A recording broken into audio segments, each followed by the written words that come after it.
నమస్తే friends, I am Swaroop Rani from Crystal Empire YouTube channel నుండి నవగ్రహాలకి సంబంధించి రోజు ఒక్కొక్క గ్రహానికి కనెక్ట్ అయ్యి వాళ్ళ నుంచి శక్తిని జ్ఞానాన్ని సంపూర్ణంగా తీసుకుంటున్నాం. ఆ క్రమంలో ఈరోజు నవగ్రహాల్లో 5వ గ్రహమైనటువంటి గురు భగవానుడి నుంచి ఈరోజు ఆశీర్వచనాన్ని తీసుకుందాం. ఈరోజు గురువుని గురించి చెప్పుకొని ఆయన గురించిన విషయాలు తెలుసుకొని ఆయన యొక్క అనుగ్రహాన్ని ఆశీర్వచనాన్ని మనం సంపూర్ణంగా పొందుతాం. నవగ్రహంలో గురువు 5వ గ్రహం. ఈయన్ని బృహస్పతి అని కూడా పిలుస్తాం అన్నమాట. ఈయన అంగీరస మహర్షి యొక్క కుమారుడు. ఈయన గారి తల్లి పేరు సురూప. స్వరూప కాదండి, సురూప అన్నమాట. ఓకే. తర్వాత గురువు యొక్క భార్య పేరు తారామాత. ఈవిడికిలో చాలా ఎనర్జీస్ ఉన్నాయి అన్నమాట. మనం ఎవరికైనా తాంత్రికపరమైనటువంటి విద్యలను అభ్యసించే వాళ్ళు తారామాత యొక్క అనుగ్రహం ఉంటేనే వాళ్ళు ఆ విద్యలో నిష్ఠాతులు అవుతారు. కానీ తాంత్రికం అనగానే చాలా మంది భయపడతారు. తాంత్రికం అంటే ఆ ఒక ఎనర్జీ అన్నమాట. దాన్ని నేర్చుకోవటం వలన దాన్ని మనం మంచికి ఉపయోగించవచ్చు, చెడుకి ఉపయోగించవచ్చు. ప్రతి దాంట్లో కూడాను పాజిటివ్ నెగిటివ్ రెండూ కూడా ఉంటాయి. అట్లాగే తారామాత అనుగ్రహంతో మనం తాంత్రిక విద్యల్ని నేర్చుకోగలిగే శక్తిని జ్ఞానాన్ని పొందినప్పుడు, అంటే సపోజ్ నేను డౌజింగ్ చేస్తాను. ఈ డౌజింగ్ అనేది కూడాను తాంత్రిక విద్యలో ఒకటి అన్నమాట. కానీ నేను అది విశ్వ కళ్యాణం కోసం ఉపయోగిస్తున్నాను. ఎవరికైనా ఏదైనా ఇబ్బంది బాధ ఉన్నప్పుడు దాని గురించి తెలుసుకొని వాళ్ళు దాని నుంచి ఎట్లా బయటపడాలి, ఆ రెమెడీస్ అన్నీ కూడాను తారామాత అనుగ్రహంతో, నా పూర్ణాత్మైన మహావతార్ బాబాజీ యొక్క అనుగ్రహంతో, అలాగే దేవఋషైన నారద మహర్షి యొక్క గైడెన్స్లో ఈ విషయాలను తెలుసుకొని నేను నలుగురికి ఉపయోగపడగలుగుతున్నాను. ఇలా చేయగలుగుతున్నాను అంటే బై బర్త్ నాకు గురువు తారామాత యొక్క అనుగ్రహం బాగా ఉండమట్టే. ఎందుకంటే పునర్వసు, విశాఖ, పూర్వభాద్ర నక్షత్రాలకి జనన కాలం గురుమహర్దశ తోటి మొదలవుతుంది. నాది విశాఖ నక్షత్రం, గురుమహర్దశ తోటి మొదలైంది.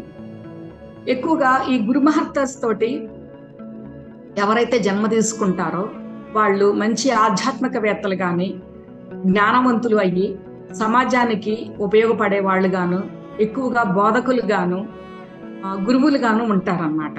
అంటే ఒక మంచి జ్ఞానాన్ని నలుగురికి చెప్పేటటువంటి గురువు స్థానంలో ఎక్కువగా వీళ్ళు ఉంటూ ఉంటారన్నమాట.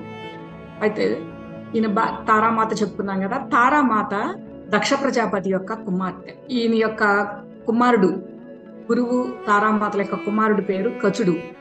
ఈయన మృత సంజీవని విద్యని శుక్రవారుడు దగ్గరికి వెళ్ళి నేర్చుకుని వచ్చి దేవదానవ యుద్ధంలో దానవులు చనిపోతే శుక్ర భగవానుడు ఏం చేసేవాళ్ళంటే ఆయన దగ్గర మృత సంజీవని విద్య ఉండేది కనుక ఆ విద్యను ఉపయోగించి దానవుల్ని తిరిగి బ్రతికించేవాళ్ళు. కానీ వీళ్ళకి దేవతల దగ్గర ఆ విద్య తెలియకపోవటం వలన వీళ్ళ ఇబ్బంది కలుగుతుంది. అప్పుడు గురువు యొక్క పుత్రుడైనటువంటి కచుడు శుక్ర భగవానుడి దగ్గర శుశ్రూష చేసి ఆయన యొక్క ఆశీర్వచనాన్ని పొంది ఆ విద్యను నేర్చుకుని వచ్చి దేవతలందరికీ కూడా చెప్పి వీళ్ళు కూడా అమృత సంజీవిని విద్యని నేర్చుకోగలిగారు అన్నమాట.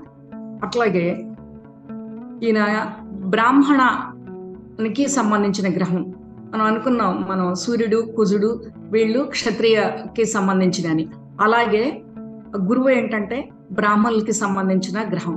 ఎవరైనా క్రిత జన్మల్లో బ్రాహ్మణులకి ఇబ్బందిని కానీ, వాళ్ళకి ఏదైనా కోపం తెప్పించే విధంగా ప్రవర్తించి కానీ, వాళ్ళ ఆస్తుల్ని తీసుకోవటం కానీ, లేదా బంగారం దొంగతనం చేయటం కానీ చేస్తే గురువు ఈ జన్మలో గురువు మనకి అనుకూలంగా ఉండరు అన్నమాట. జాతకంలో గురుగ్రహ దోషం ఉందని చెప్తా ఉంటారు కొంతమందికి. ఆ గురుగ్రహ దోషం ఏంటంటే బ్రాహ్మణుల నుంచి ఆశీర్వచనం లేకపోవటం వలన బ్రాహ్మణులకి ఇబ్బంది కలిగించి, లేదా గురువు స్థానంలో మనకి విద్యను ఎవరైతే నేర్పుతారో ఆ గురువుకి విద్య నేర్చుకున్న తర్వాత సరిగా దక్షిణ సమర్పించకపోవటం కానీ, గురువుకి ద్రోహం చేయటం వల్ల కూడా ఇలా గురుగ్రహ దోషం వస్తుంది అన్నమాట. అయితే మన చక్రాస్లోకి వచ్చేటప్పటికి మణిపుర చక్ర, మన బొడ్డు దగ్గర ఏదైతే మణిపుర చక్ర ఉంటుందో మణిపుర చక్రానికి గురువు అధిదేవత అన్నమాట. ఈయన ఎల్లో కలర్ లో ఉంటారు. మన మణిపుర చక్ర కూడాను మంచి గోల్డెన్ ఎల్లో కలర్ లో ఉంటుంది. గురు భగవానుడికి సంబంధించిన రత్నం కనకపుష్య రాగం. ఈ కనకపుష్య రాగం అంటే కనకము అనే పేరులోనే ఆ బంగారపు రంగు అని చెప్పని తెలుస్తుంది మనకి. పుష్యరాగాలు, తెల్ల పుష్యరాగాలు, బ్లూ పుష్యరాగాలు కూడా ఉంటాయి. కానీ గురువుకు సంబంధించింది కనకపుష్య రాగం. ఎవరికైనా గురుగ్రహ దోషం ఉండి గురువు యొక్క అనుగ్రహాన్ని సరిగా వాళ్ళలోకి తీసుకోలేకపోతే అప్పుడు మనం కనకపుష్య రాగాన్ని ధరించమని చెప్తారు మన పెద్దవాళ్ళు. అట్లాగే కనకపుష్య రాగం నవరత్నాల్లో ఒకటి.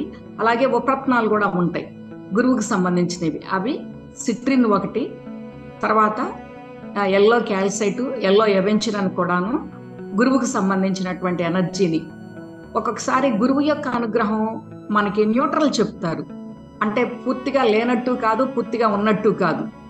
అలాంటప్పుడు ఎందుకంటే గురువు యొక్క సతీమణైనటువంటి తారామాత యొక్క అనుగ్రహం మనకి లేకపోయినా, అలాగే గురువు యొక్క తల్లిదండ్రులైనటువంటి అంగీరస మహర్షి, స్వరూప తల్లి యొక్క అనుగ్రహం సరిగా మనకి రాకపోయినా కూడా గురువు నుంచి పూర్తి ఆశీర్వచనాన్ని మనం పొందలేం. అలాంటప్పుడు మనం దాన్ని తెలుసుకుని వాళ్ళకి మనస్ఫూర్తిగా ఉత్తరముఖంగా నిలబడి క్షమాపణ చెప్పాలి. ఎందుకంటే నవగ్రహాలు ఒక్కొక్క గ్రహము ఒక్కొక్క దిక్కుకి అధిపతిగా ఉంటారు, ఒక్కొక్క దిక్కు వైపు ఉంటారు. గురువు వచ్చేటప్పటికి ఉత్తరముఖంగా ఉంటారన్నమాట. మనం నవగ్రహాలు ఉన్న గుడికి కనుక వెళ్తే ఎల్లో కలర్ వస్త్రాన్ని కట్టుకొని ఉత్తరముఖంలో, మధ్యలో ఉత్తరముఖంలో బృహస్పతి ఉంటారన్నమాట. దీనికి సంబంధించినటువంటి ధాన్యాలు మనం నవధాన్యాలు అనుకుంటాం. నవగ్రహాలకి సంబంధించినటువంటి నవధాన్యాల్లో శనగలు, అంటే నల్ల శనగలు అనమాట, బయటివి కాదండి, దేశవాళీ శనగలు ఈయన యొక్క ధాన్యం. అలాగే సమిధలు వచ్చేటప్పటికి నవగ్రహాలకి సంబంధించి మనం నవగ్రహ ఇది చేస్తున్నప్పుడు, హోమం చేస్తున్నప్పుడు ఒక్కొక్క గ్రహం కోసం ఒక్కొక్క సమిధని ఉపయోగిస్తాం. గురువు యొక్క ఎనర్జీ ఉండేది రావి చెట్టు, రావి పుల్లల్ని ఉపయోగిస్తాం. ఎవరికైనా గురుగ్రహ దోషం ఉంటే కూడాను రావి చెట్టుకి ప్రదక్షిణలు చేయమని చెప్పని చెప్తారనమాట. చాలా మంది అనుకుంటారు చెట్టుకు ప్రదక్షిణలు చేయటం ఏంటని చెప్పని. ఈ దీంట్లో ఉన్నటువంటి గొప్పతనం తెలియని వాళ్ళు కొంతమంది మనని హేళన కూడా చేస్తూ ఉంటారు. అంటే మన హేళన చేస్తున్నారు అంటే వాళ్ళకి దానిలో ఉన్న గొప్పతనం ఏంటో తెలియదని అర్థం. అంతేగాని మనం ఏమీ సిగ్గుపడక్కర్లేదు. ఎవరికైనా గురువు యొక్క అనుగ్రహం సరిగా లేకపోతే, అంటే బర్త్ చార్ట్ లో సరిగా లేదు, గురువు మీకు అనుకూలంగా లేరు అనుకున్నప్పుడు దానికి సంబంధించినటువంటి శక్తిని, జ్ఞానాన్ని మనం రిసీవ్ చేసుకోలేకపోతే మనం పూర్తిగా జ్ఞానం రాదు మనకి. ఎందుకంటే గురువే జ్ఞాన ప్రదాత, మనకి ఆధ్యాత్మిక జ్ఞానాన్ని ఇచ్చేది. హయ్యర్ గా మనం అనుకుంటాం మేము బాగా ఆధ్యాత్మికంగా పైకి ఎదగాలండి అంటే ఏం చెయ్యాలి అని అడుగుతూ ఉంటారు తరచు అందరూ. గురువు యొక్క అనుగ్రహం ఉంటేనే మనము ఇలా చేయగలుగుతాం. గురువు అంటే ఎవరు పడితే వాళ్ళు కూడా గురువులు కాదు. కాషాయం కట్టుకొని విభూతి నామాలు పెట్టుకున్న ప్రతి ఒక్కళ్ళు కూడాను గురువులు కాదు. నిజమైనటువంటి ఆధ్యాత్మిక జ్ఞానాన్ని కలిగి ఎలాంటి రిటర్న్స్ కూడా వాళ్ళు మన దగ్గర నుంచి ఆశించకుండా నిజంగా ఒక శిష్యుడు ఆధ్యాత్మికంగా పైకి ఎదగాలి, ఒక విద్యలో నిష్ఠాతుడు అవ్వాలి అని వాళ్ళ మనస్ఫూర్తిగా ఎవరైతే మనకు ఒక విద్యని బోధిస్తారో వాళ్ళు నిజమైన గురువులు. ఓకే, ఈ రావి చెట్టులో కూడాను ఆ గాలిలో, రావి చెట్టు మీద నుంచి వచ్చే గాలిలో, ఆ ఆకుల్లో, వీటన్నిటిలో కూడాను మనకి బ్రెయిన్ పవర్ ని పెంచేటటువంటి ఔషధ గుణాలు ఉన్నాయి. అందుకనే ఎవరికైనా బ్రెయిన్ పవర్ సరిగా లేకపోయి విద్యలో పూర్తిగా నిష్ఠాతులు కాలేక గురువు యొక్క అనుగ్రహం సరిగా లేకపోతే గనక వెళ్ళి రావి చెట్టుకి ప్రదక్షిణలు చేయమని చెప్తారన్నమాట. అట్లాగే ఫైనాన్షియల్ గా కూడా ఇబ్బంది పడే వాళ్ళకు కూడాను మణిపుర చక్ర యాక్టివేషన్ లో ఉండదు. అలాంటి వాళ్ళకి షుగర్ కంప్లైంట్ కూడా ఉంటుంది, డయాబెటిక్ కూడా అవుతారన్నమాట. ఎందుకంటే ఈయన మణిపుర చక్రాకి అధిదేవత. మీరు గమనించండి, తరచుగా ఎవరికైతే ఫైనాన్షియల్ పరమైనటువంటి ఇబ్బందులు ఉంటాయో వాళ్ళకి డయాబెటీస్ కూడా ఉంటుంది, అంటే షుగర్ కూడాను ఉంటుంది అనమాట. ఇన్సులిన్ ప్రొడక్షన్ సరిగా ఉండదు, ప్యాంక్రియాస్ సరిగా పనిచేయవన్నమాట. అట్లాగే కొంతమందికి గ్యాస్ ట్రబుల్ కూడా ఉంటుంది. ఎందుకంటే బొడ్డు దగ్గరే కాబట్టి ఈ మణిపుర చక్రం ఉండేది ఆ చక్ర యాక్టివేట్ అవ్వకపోయిన అందువలన ఇన్నర్ ఆర్గాన్స్ మీద కూడాను ఆ ఎఫెక్ట్ పడుతుంది అనమాట. అట్లాగే ఫైనాన్స్ రిలేటెడ్ గాను ఇబ్బందులు వస్తాయి.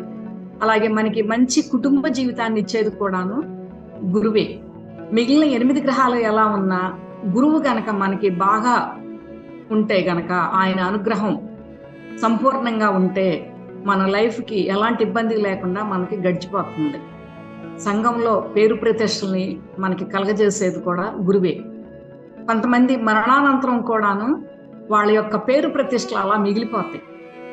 అలాంటి సంఘంలో పేరు ప్రతిష్టలను ఇచ్చేది, మనకి మంచి కుటుంబ జీవితాన్ని ఇచ్చేది, భార్యాభర్తల యొక్క అనుబంధాన్ని, సత్సంతానాన్ని, అంటే జ్ఞానవంతులైనటువంటి బిడ్డల్ని, మనకి ఆధ్యాత్మిక జ్ఞానాన్ని, ఇవన్నీ కూడాను మనకి గురువు యొక్క అనుగ్రహం వల్లనే వస్తాయి అన్నమాట.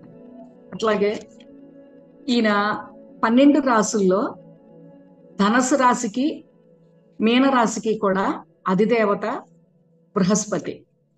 ఎందుకంటే ఎవరైనా ధనుసు రాశిలో కానీ, ధనుర్ లగ్నంలో కానీ, లేకపోతే మీనరాశిలో కానీ, మీన లగ్నంలో కానీ జన్మ తీసుకుంటే వాళ్ళు ఈ గురువు అనుగ్రహం కూడా బాగుంటుంది.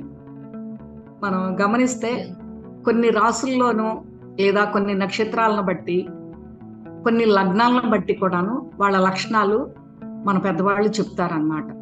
అంటే ఒక్కొక్క రాశికి, ఒక్కొక్క లగ్నానికి, ఒక్కొక్క నక్షత్రానికి కొన్ని స్పెషల్ క్యారెక్టర్స్ ఉంటాయి అన్నమాట. ఆ లగ్నంలో జన్మ తీసుకోవటం వలన కానీ, ఆ నక్షత్రంలో కానీ, ఆ రాశిలో కానీ జన్మ తీసుకోవటం వలన వాళ్ళల్లో ఆ లక్షణాలు ఎక్కువగా ఉంటాయి అన్నమాట.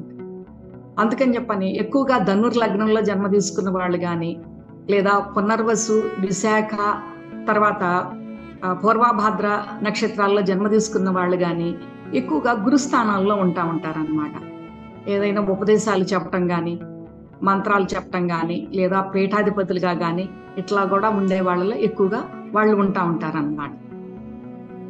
తర్వాత గురువు సంవత్సరానికి ఒక్కొక్క రాశిలో సంచరిస్తారు.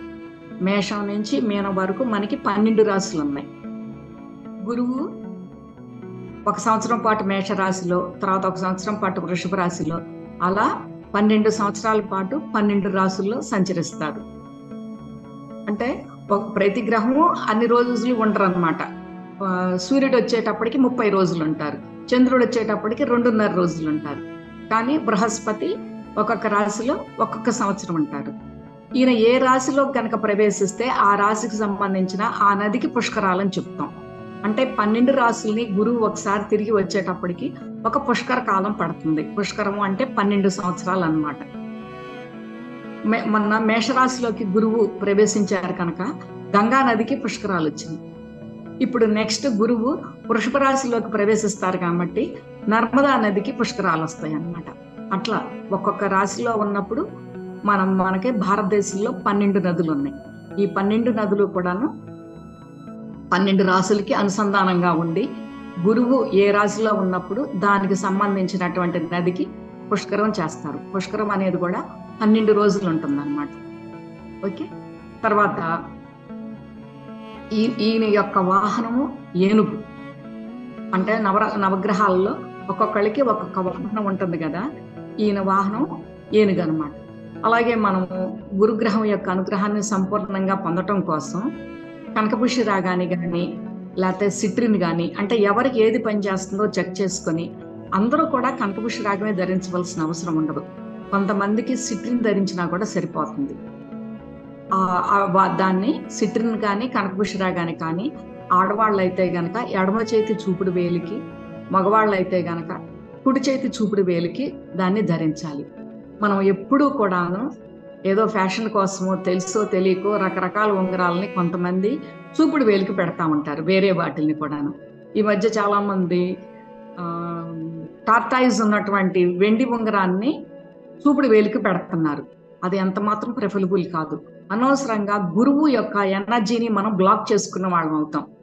ఆ వేలికి కనకపుష్య రాగం కానీ సిట్రిని కానీ ఇవి మాత్రమే పెట్టాలి. వట్టి బంగారపు ఉంగరం కూడా మనం చూపుడు వేలికి పెట్టకూడదు. అది గురువు యొక్క స్థానం అన్నమాట. చిటికెన వేలికి పచ్చ పెడతాం బుధుడి యొక్క అనుగ్రహం కోసం, అది బుధుడి యొక్క స్థానం. అట్లాగే ఒక్కొక్కళ్ళకి మన శరీరంలో ఒక్కొక్క స్థానం ఉంటుంది. ఎవరిది ఏ స్థానం అయితే ఆ స్థానంలో వాళ్ళు ఉండటం వలన వాళ్ళ ఎనర్జీని దాని ద్వారా తీసుకోవటం వలన మనకి ఉపయోగం ఉంటుంది. అట్లాగే కనకపుష్య రాగం కానీ సిట్రిన్ కానీ ధరించినప్పుడు దానిని మనం బంగారంతో మాత్రమే చేపించుకుని ధరించాలి. వేరే మనం బంగారం కొనటానికి అంత ఖరీదు పెట్టి మేము కొనలేమండి అని చెప్పని అనుకున్నప్పుడు మనం ఫోటో తీసుకొని మణిపుర చక్రం మీదైనా ఆ స్టోన్ ని పెట్టుకున్నా కూడా మనకి గురువు యొక్క అనుగ్రహాన్ని పొందుతాం. అంతేకాని మనం బంగారం కొనలేమని చెప్పని వెండితో చేపించి కనుక పెట్టుకుంటే దాని ఉపయోగం మనకి ఎంత మాత్రమూ ఉండదు. ఆ స్టోన్ వాల్యూ కూడా మనకి అసలు ఉండదు అనమాట. ఆ స్టోన్ నుంచి వచ్చే ఎనర్జీని కూడా మనం తీసుకోలేం. అంతేకాదు ఆ బంగారం కూడా మళ్ళా మనము కొంచెం తక్కువ ఖరీదులో చేపించాలని 18 క్యారెట్ 20 క్యారెట్ పెట్టి కూడా చేపించకూడదు. అలా చేసినా కూడా ఈ మధ్య ఒకళ్ళకి దాని యొక్క సంపూర్ణమైనటువంటి పని జరగలేదు. కనకపుష్య రాగం అయినా సిట్రిన్ అయినా కంపల్సరిగా 22 క్యారెట్లు బంగారంతోనే చేపించి, ఒకవేళ ఉంగరం అంతా చేపించుకోలేకపోతే లాకెట్ అయినా కొంచెం తక్కువ బంగారం పడుతుంది కాబట్టి లాకెట్ చేపించైనా మెడలో ధరించవచ్చు. లేదా చేపించుకోగలిగితే రింగ్ చేపించుకొని ఇండెక్స్ ఫింగర్ కి కనకపుష్య రాగాన్ని కానీ సిట్రిన్ కానీ మనం ధరించవచ్చు అన్నమాట. ఓకే ఫ్రెండ్స్, అర్థమైంది కదా? ఈ విషయంలో చాలా మంది తెలియక కనకపుష్య రాగాన్ని తీసుకొచ్చి సిల్వర్తో చేపించి పెట్టుకుంటున్నారు. అందువలన వాళ్ళకి ఎలాంటి ఉపయోగం లేదు. ఆ స్టోన్ కాస్ట్ కూడాను వేస్ట్ అన్నమాట. అందుకని ఇది మాత్రం బాగా కరెక్ట్గా గుర్తుపెట్టుకోండి. కంపల్సరిగా మీరు దాన్ని బంగారంతో మాత్రమే ఉపయోగించుకోండి. ఎవరైనా ఆల్రెడీగా సిల్వర్తో కలిపి కనుక ఉంచితే ఆ సిల్వర్ నుంచి తీపిచ్చేసేసి బంగారంతో చేపించుకోండి.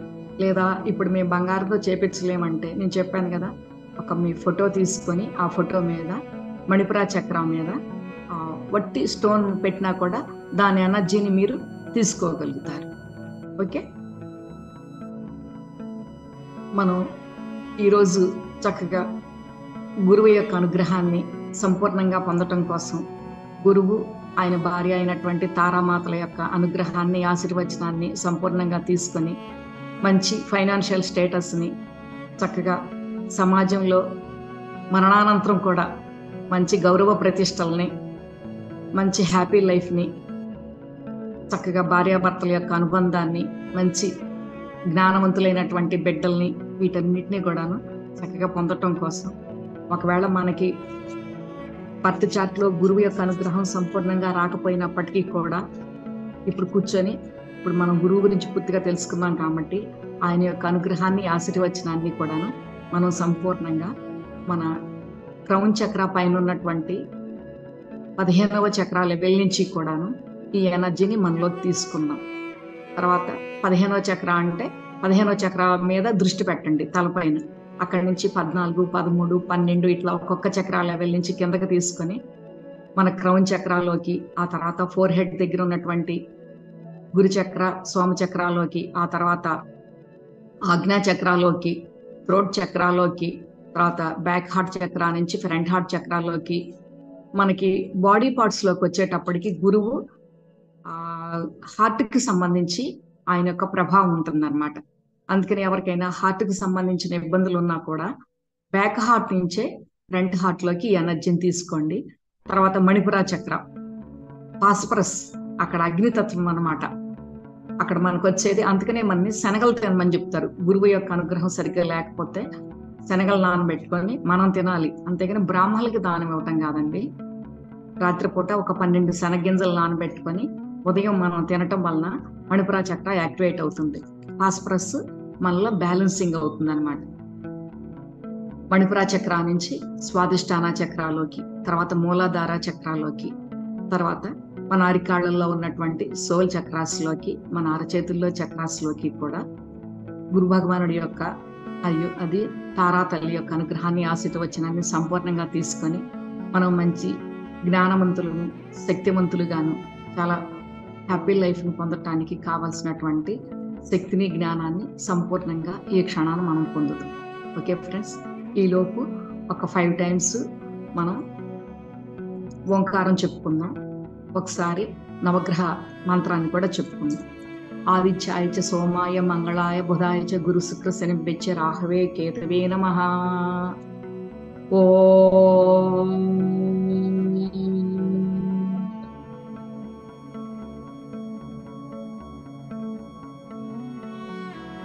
ఓం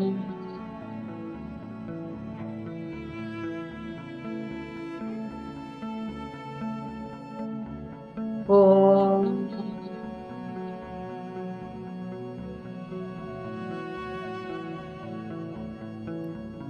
గుర్వరిష్టే తు సంప్రాప్తే గురుపూజాంచ కారయేత్ గురుధ్యానం ప్రవక్ష్యామి పుత్రపీడోపశాంతయే. ఓం సురాచార్యాయ విద్మహే దేవపూజ్యాయ ధీమహి తన్నో గురుః ప్రచోదయాత్. ఓం సురాచార్యాయ విద్మహే దేవపూజ్యాయ. ఓం గుర్వరిష్టే తు సంప్రాప్తే గురుపూజాంచ కారయేత్ గురుధ్యానం ప్రవక్ష్యామి పుత్రపీడోపశాంతయే. ఓం సురాచార్యాయ విద్మహే దేవపూజ్యాయ ధీమహి తన్నో గురుః ప్రచోదయాత్. ఓం సురాచార్యాయ విద్మహే దేవపూజ్యాయ ధీమహి తన్నో గురుః ప్రచోదయాత్. ఓం సురాచార్యాయ విద్మహే దేవపూజ్యాయ ధీమహి తన్నో గురుః ప్రచోదయాత్. ఓం సురాచార్యాయ విద్మహే దేవపూజ్యాయ ధీమహి తన్నో గురుః ప్రచోదయాత్. ఓం సురాచార్యాయ విద్మహే దేవపూజ్యాయ ధీమహి తన్నో గురుః ప్రచోదయాత్. ఓం సురాచార్యాయ విద్మహే దేవపూజ్యాయ ధీమహి తన్నో గురుః ప్రచోదయాత్. ఓం సురాచార్యాయ విద్మహే దేవపూజ్యాయ ధీమహి తన్నో గురుః ప్రచోదయాత్. ఓం సురాచార్యాయ విద్మహే దేవపూజ్యాయ ధీమహి తన్నో గురుః ప్రచోదయాత్. ఓం సురాచార్యాయ విద్మహే దేవపూజ్యాయ ధీమహి తన్నో గురుః ప్రచోదయాత్. ఓం సురాచార్యాయ విద్మహే దేవపూజ్యాయ ధీమహి తన్నో గురుః ప్రచోదయాత్. ఓం సురాచార్యాయ విద్మహే దేవపూజ్యాయ ధీమహి తన్నో గురుః ప్రచోదయాత్. ఓం సురాచార్యాయ విద్మహే దేవపూజ్యాయ ధీమహి తన్నో గురుః ప్రచోదయాత్. ఓం సురాచార్యాయ విద్మహే దేవపూజ్యాయ ధీమహి తన్నో గురుః ప్రచోదయాత్. ఓం సురాచార్యాయ విద్మహే దేవపూజ్యాయ ధీమహి तन्नो गुरुः प्रचोदयात्। ॐ सुराचार्याय विद्महे देवपूज्याय धीमहि तन्नो गुरुः प्रचोदयात्। ॐ सुराचार्याय विद्महे देवपूज्याय धीमहि तन्नो गुरुः प्रचोदयात्।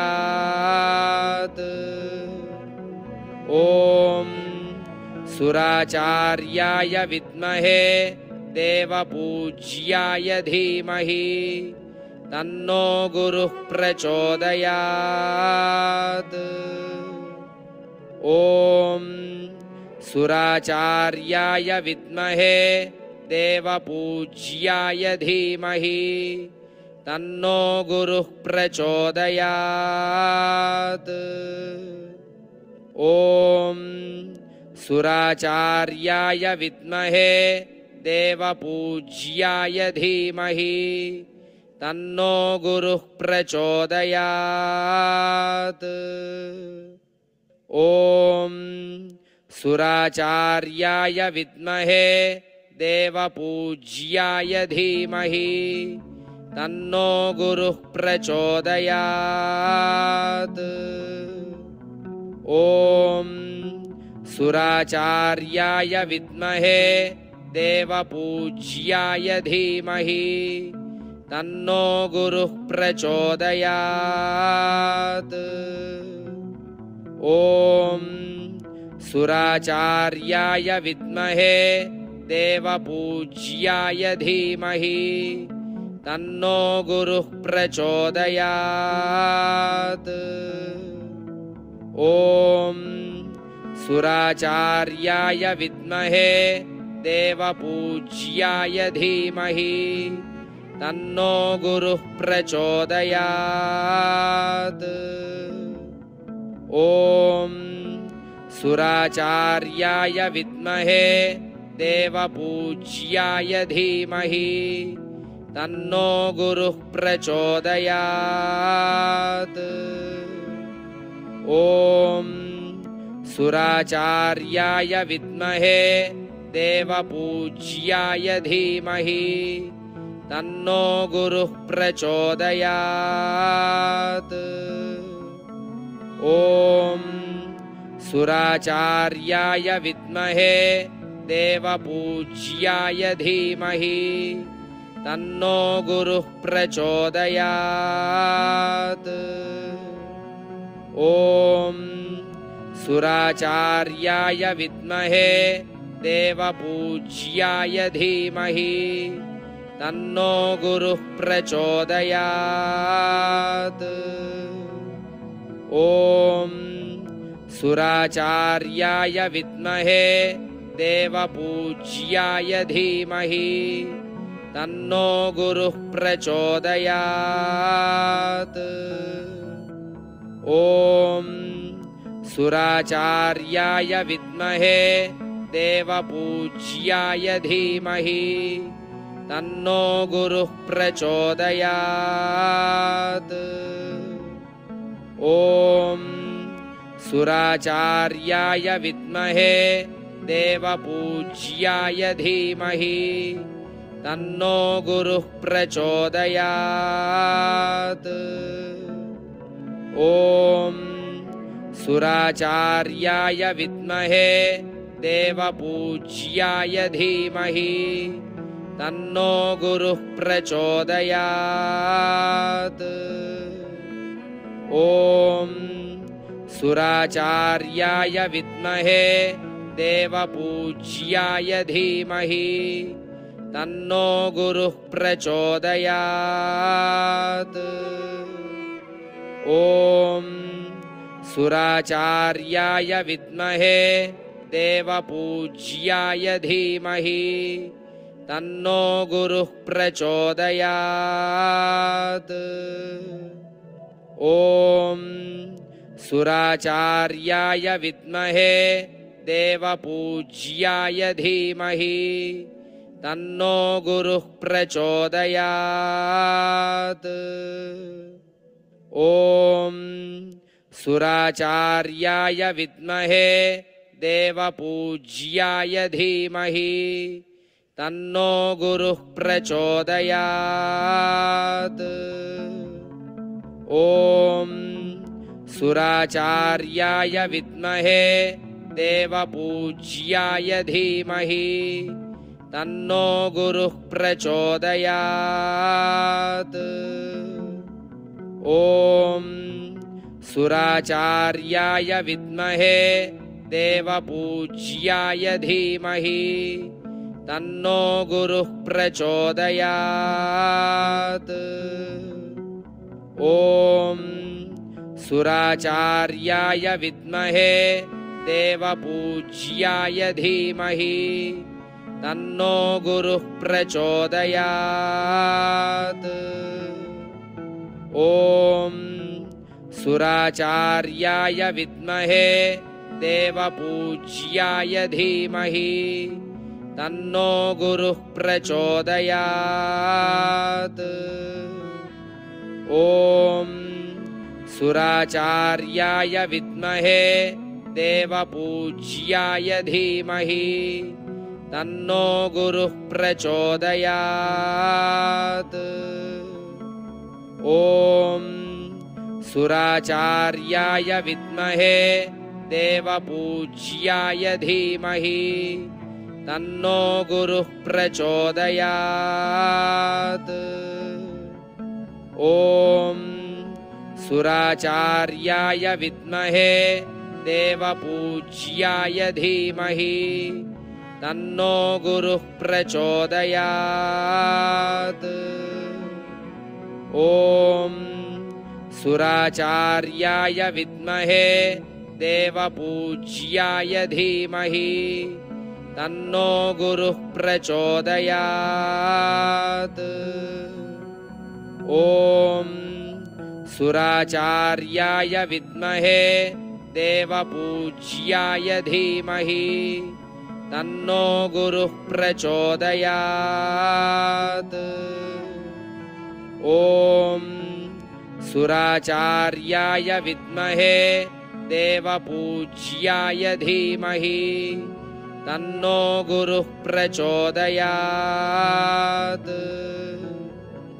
ॐ सुराचार्याय विद्महे देवपूज्याय धीमहि तन्नो गुरुः प्रचोदयात्। ॐ सुराचार्याय विद्महे देवपूज्याय धीमहि तन्नो गुरुः प्रचोदयात्। ॐ सुराचार्याय विद्महे देवपूज्याय धीमहि तन्नो गुरुः प्रचोदयात्। ॐ सुराचार्याय विद्महे देवपूज्याय धीमहि तन्नो गुरुः प्रचोदयात्। ॐ सुराचार्याय विद्महे देवपूज्याय धीमहि तन्नो गुरुः प्रचोदयात्। ॐ सुराचार्याय विद्महे देवपूज्याय धीमहि तन्नो गुरुः प्रचोदयात्। ॐ सुराचार्याय विद्महे देवपूज्याय धीमहि तन्नो गुरुः प्रचोदयात्। ॐ सुराचार्याय विद्महे देवपूज्याय धीमहि तन्नो गुरुः प्रचोदयात्। ॐ सुराचार्याय विद्महे देवपूज्याय धीमहि तन्नो गुरुः प्रचोदयात्। ॐ सुराचार्याय विद्महे देवपूज्याय धीमहि तन्नो गुरुः प्रचोदयात्। ॐ सुराचार्याय विद्महे देवपूज्याय धीमहि तन्नो गुरुः प्रचोदयात्। ॐ सुराचार्याय विद्महे देवपूज्याय धीमहि तन्नो गुरुः प्रचोदयात्। ॐ सुराचार्याय विद्महे देवपूज्याय धीमहि तन्नो गुरुः प्रचोदयात्। ॐ सुराचार्याय विद्महे देवपूज्याय धीमहि तन्नो गुरुः प्रचोदयात्। ॐ सुराचार्याय विद्महे देवपूज्याय धीमहि तन्नो गुरुः प्रचोदयात्। ॐ सुराचार्याय विद्महे देवपूज्याय धीमहि तन्नो गुरुः प्रचोदयात्। ॐ सुराचार्याय विद्महे देवपूज्याय धीमहि तन्नो गुरुः प्रचोदयात्। ॐ सुराचार्याय विद्महे देवपूज्याय धीमहि तन्नो गुरुः प्रचोदयात्। ॐ सुराचार्याय विद्महे देवपूज्याय धीमहि तन्नो गुरुः प्रचोदयात्। ॐ सुराचार्याय विद्महे देवपूज्याय धीमहि तन्नो गुरुः प्रचोदयात्। ॐ सुराचार्याय विद्महे देवपूज्याय धीमहि तन्नो गुरुः प्रचोदयात्। ॐ सुराचार्याय विद्महे देवपूज्याय धीमहि तन्नो गुरुः प्रचोदयात्। ॐ सुराचार्याय विद्महे देवपूज्याय धीमहि तन्नो गुरुः प्रचोदयात्। ॐ सुराचार्याय विद्महे देवपूज्याय धीमहि तन्नो गुरुः प्रचोदयात्। ॐ सुराचार्याय विद्महे देवपूज्याय धीमहि तन्नो गुरुः प्रचोदयात्। ॐ सुराचार्याय विद्महे देवपूज्याय धीमहि तन्नो गुरुः प्रचोदयात्। ॐ सुराचार्याय विद्महे देवपूज्याय धीमहि तन्नो गुरुः प्रचोदयात्। ॐ सुराचार्याय विद्महे देवपूज्याय धीमहि तन्नो गुरुः प्रचोदयात्। ॐ सुराचार्याय विद्महे देवपूज्याय धीमहि तन्नो गुरुः प्रचोदयात्। ॐ सुराचार्याय विद्महे देवपूज्याय धीमहि तन्नो गुरुः प्रचोदयात्।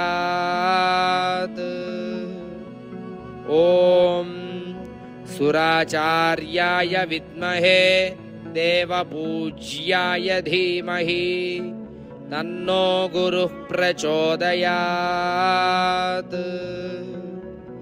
ॐ सुराचार्याय विद्महे देवपूज्याय धीमहि तन्नो गुरुः प्रचोदयात्। ॐ सुराचार्याय विद्महे देवपूज्याय धीमहि तन्नो गुरुः प्रचोदयात्। ॐ सुराचार्याय विद्महे देवपूज्याय धीमहि तन्नो गुरुः प्रचोदयात्। ॐ सुराचार्याय विद्महे देवपूज्याय धीमहि तन्नो गुरुः प्रचोदयात्। ॐ सुराचार्याय विद्महे देवपूज्याय धीमहि तन्नो गुरुः प्रचोदयात्। ॐ सुराचार्याय विद्महे देवपूज्याय धीमहि तन्नो गुरुः प्रचोदयात्। ॐ सुराचार्याय विद्महे देवपूज्याय धीमहि तन्नो गुरुः प्रचोदयात्। ॐ सुराचार्याय विद्महे देवपूज्याय धीमहि तन्नो गुरुः प्रचोदयात्। ॐ सुराचार्याय विद्महे देवपूज्याय धीमहि तन्नो गुरुः प्रचोदयात्। ॐ सुराचार्याय विद्महे देवपूज्याय धीमहि तन्नो गुरुः प्रचोदयात्। ॐ सुराचार्याय विद्महे देवपूज्याय धीमहि तन्नो गुरुः प्रचोदयात्। ॐ सुराचार्याय विद्महे देवपूज्याय धीमहि तन्नो गुरुः प्रचोदयात्। ॐ सुराचार्याय विद्महे देवपूज्याय धीमहि तन्नो गुरुः प्रचोदयात्। ॐ सुराचार्याय विद्महे देवपूज्याय धीमहि तन्नो गुरुः प्रचोदयात्। ॐ सुराचार्याय विद्महे देवपूज्याय धीमहि तन्नो गुरुः प्रचोदयात्। ॐ सुराचार्याय विद्महे देवपूज्याय धीमहि तन्नो गुरुः प्रचोदयात्। ॐ सुराचार्याय विद्महे देवपूज्याय धीमहि तन्नो गुरुः प्रचोदयात्। ॐ सुराचार्याय विद्महे देवपूज्याय धीमहि तन्नो गुरुः प्रचोदयात्। ॐ सुराचार्याय विद्महे देवपूज्याय धीमहि तन्नो गुरुः प्रचोदयात्।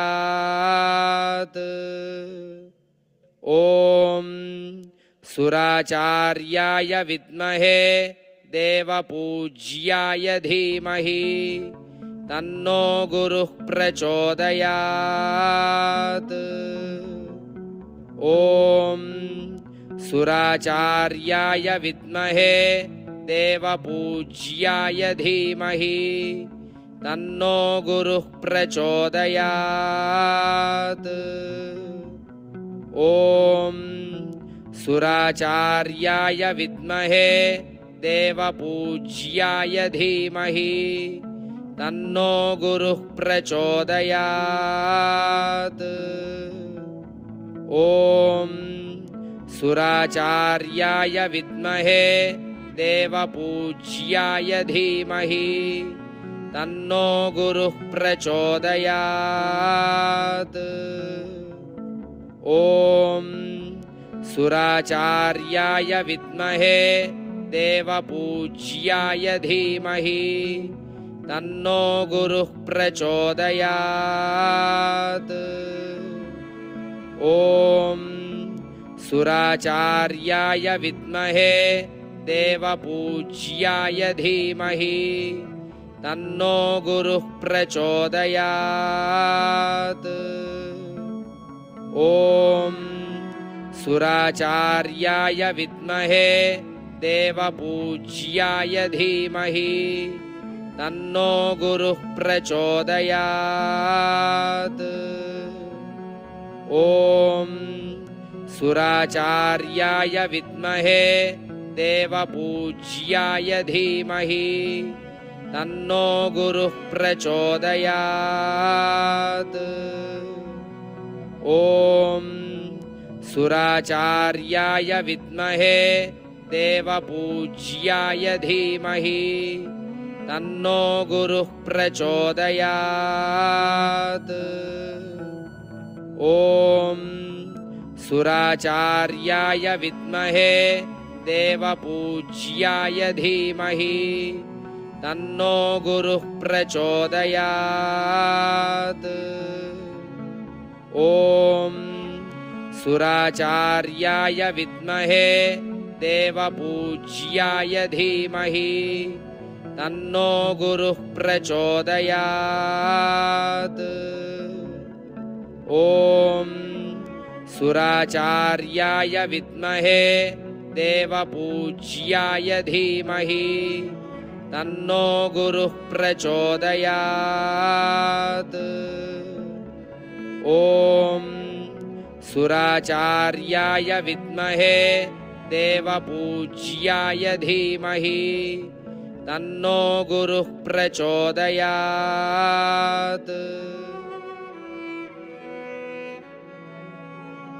ఓకే ఫ్రెండ్స్,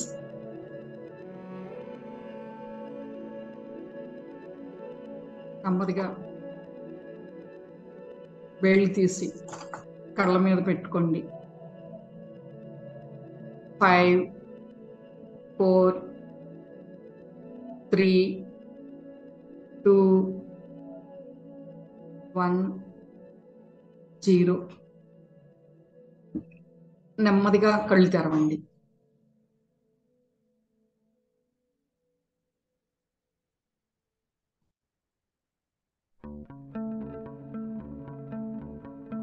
మన పూర్ణాత్మ సహాయంతో, గురు దత్తాత్రేయ ప్రభు యొక్క అనుగ్రహంతో, బృహస్పతి తారామాతల యొక్క అనుగ్రహంతో ఇప్పటి వరకు కూడా మనం చక్కగా గురువు యొక్క అనుగ్రహాన్ని పూర్తిగా మన ప్రతి చక్రాల్లోకి, మన ఇన్నర్లోకి, ఆరాలోకి సంపూర్ణంగా తీసుకొని గురువు తారామాతల యొక్క అనుగ్రహాన్ని, ఆశీర్వచనాన్ని సంపూర్ణంగా పొందాం. Okay friends,